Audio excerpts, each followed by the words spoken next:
This will be our code example for the singleton pattern. You may well have already created singletons, so this will probably be a little bit of a review, but there is one thing that we'll talk about that may be a little bit different than what you've done before. This is our class diagram, and we have a class exception handler, which we're going to use as a singleton. It has an instance field, and that's going to be a shared private. It also has a lock object that we'll talk about, and our exception handler is going to write to a log file. So we have a stream writer field to handle that writing. And we have a public property called instance, which will return our singleton exception handler. It's going to return that private instance field. Then we have a constructor, and it's going to be a private constructor. And then we'll have a public method for writing the exception log. And we'll have two forms, and we'll take a look at those. So here's our exception handler. There's our private static instance. And you'll note the constructor is private as well. In the constructor, we got our executable path, because we're going to log in the path of the executable. And then we create our stream writer, combining the executable path and a file name. Please excuse the hard-coded file name. Now, the important thing here is that this is a private constructor, so the application cannot create instances of the exception handler by calling the constructor. The way it can get an instance of the exception handler is to call the property instance. And we'll take a look at this inner part first, and then we'll talk about the locks. We're going to lazy load the instance, so we'll check to see if it's null, and if it is, our private member will be created as a new exception handler. And then we'll return that private member. If it's already been created, we won't recreate it. So that's the lazy load aspect of that. And it is a static, so there's only going to be one instance of the exception handler instance property. So now let's talk about this lock. If I just use this code, this is not thread safe. So if I had a web application that probably has a lot of users and a lot of different threads, this one could cause me a bit of trouble because I could check the instance equal to null, and then someone else could be checking the instance equal to null right about the same time, and then we'd both be creating new instances of the exception handler and colliding on that variable. Not what we're really interested in doing. So what we do is create a static object called lock. And we lock on that object.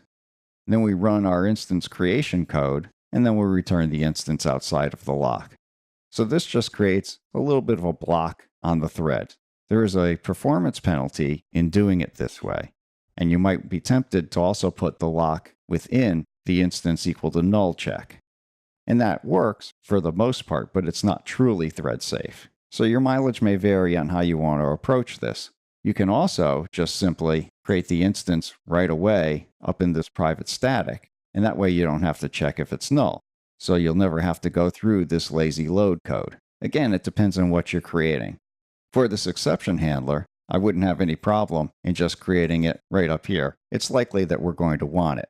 For some other implementation or some other object, we may not want to create it unless we truly actually need it and are going to be using it. We may just be wasting memory. So just remember the threads are something to consider when you're working with this. Finally, our exception handler actually does write to an exception log. So we have a method for that, and we get passed in an exception. We create a string builder object, and we first get the date time of now and format that. Put a little colon and a space in between that and our exception message. Once that's all appended, we write that line to our exception log file. And we flush so that it writes. So that's actually all that our exception handler does.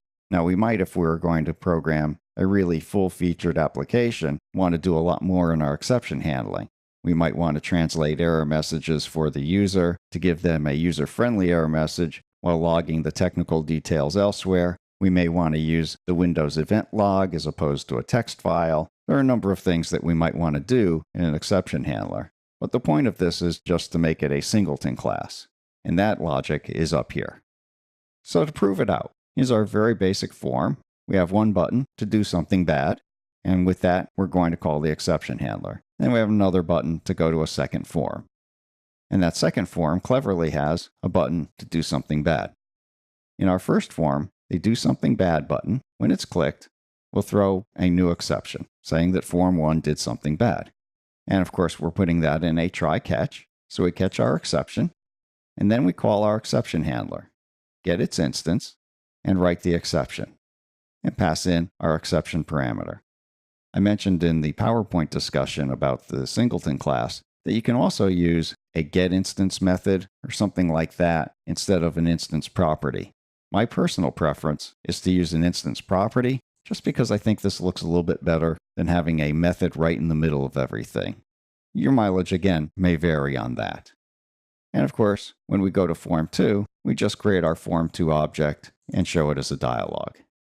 In Form 2, our do something bad does exactly the same thing, except it just makes sure that it says Form 2 did something bad.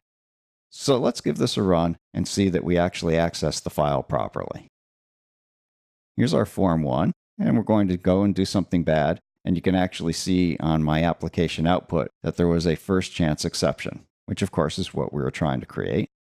We'll go to Form 2, and we'll do something bad again.